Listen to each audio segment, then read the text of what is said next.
எனவே அருங்கொடை இயக்கம் என்பது என்ன என்றால், இரு எஜமானனுக்கு நம்மை ஊழியம் செய்ய வைக்கும், அதாவது சேவை செய்ய வைக்கும், அதாவது நம்ப வைக்கும் ஒரு இயக்கம்.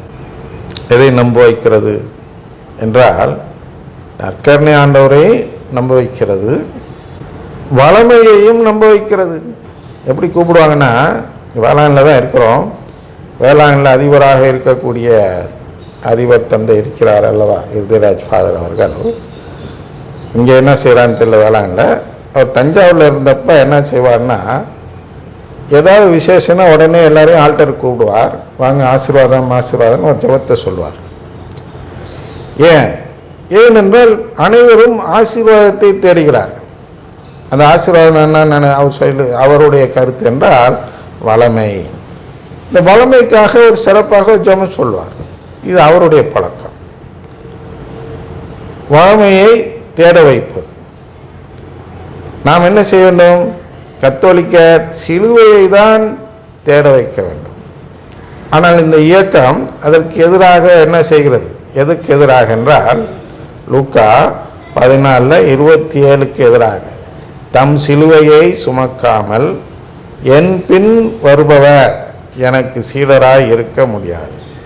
இப்போ அருங்கொடை இயக்கம் என்ன செய்கிறது?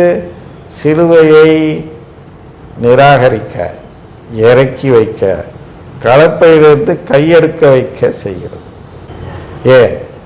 நான் நற்கருணை மட்டும் நம்பி இருக்கும்பொழுது எனக்கு சிலுவைகள் வரும், அங்கே வரணும். நான் அந்த எக்ஸ்பிளனேஷன் கொடுக்காம போயிட்டேன், அதனால் திருப்பி ஐ ட்ரை டு எக்ஸ்பிளைன். சிலுவையை ஏன் தேட வேண்டும்? அது அடுத்த பிரச்சனை. ஏனென்றால், அதுக்கு முன்னாடி இன்னொரு கேள்வி கேட்டுறேன், அதோடு சேர்த்து வரக்கூடியதா. நான் பாவிகளையே தேர்ந்தெடுக்க வந்தேன் என்று சொல்கிறார் அல்லவா இன்றைய வாசகம் என்று நினைக்கிறேன். பாவிகளையே மனமாற தேர்ந்தெடுக்க வந்தேன் என்று சொல்வார் அல்லவா. அப்ப ஏன் பாவிகளை தேர்ந்தெடுக்கிறார் என்றால், இந்த சிலுவையை சுமப்பவர்கள் தான் பாவம் செய்வார்கள். சிலுவை இல்லாதவன் பாவம் செய்ய மாட்டான். ஏன்னா அவனுக்கு சோதனை இல்லை. சிலுவைனா சோதனை. சோதனை செய்யலேருந்து தப்பிக்கிறப்ப தான் நான் பாவம் செய்ய வேண்டும். எனக்கு சோதனையே இல்லை, எனக்கு கஷ்டமே இல்லை அப்படின்னா நான் என்ன செய்வேன்? பாவம் செய்ய மாட்டேன். எனக்கு ஒரு உதாரணத்துக்கு வைத்துக்கொள்வோம், எனக்கு பண கஷ்டம் என்ற சிலுவை இருந்தால்தான் நான் பணத்தை திருட பார்ப்பேன். எனக்கு போதுமான அளவு பணம் இருந்து விட்டால் நான் திருட மாட்டேன். இப்போ இந்த இடத்த வாசிச்சிடுறேன், அதுக்கப்புறம் அதில் கண்டினியூ பண்ணுவோம்.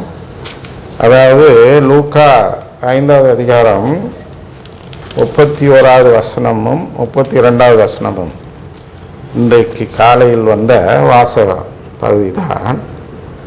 நோய் அற்றவர்களுக்கு அல்ல, நோய் உற்றவர்களுக்கே மருத்துவர் தேவை. அதை ஃபஸ்ட்டு எக்ஸ்பிளைன் பண்ணிடுறேன், அப்புறம் நேர்மையாளர்களுக்கு போவோம். இப்போ என்ன பார்த்தோன்னா, சிலுவை யாருக்கு வரும் என்று பார்த்து கொண்டிருந்தோம். நோய் அற்றவர், நோய் இல்லாதவர், அவருக்கு மருத்துவர் தேவையில்லை.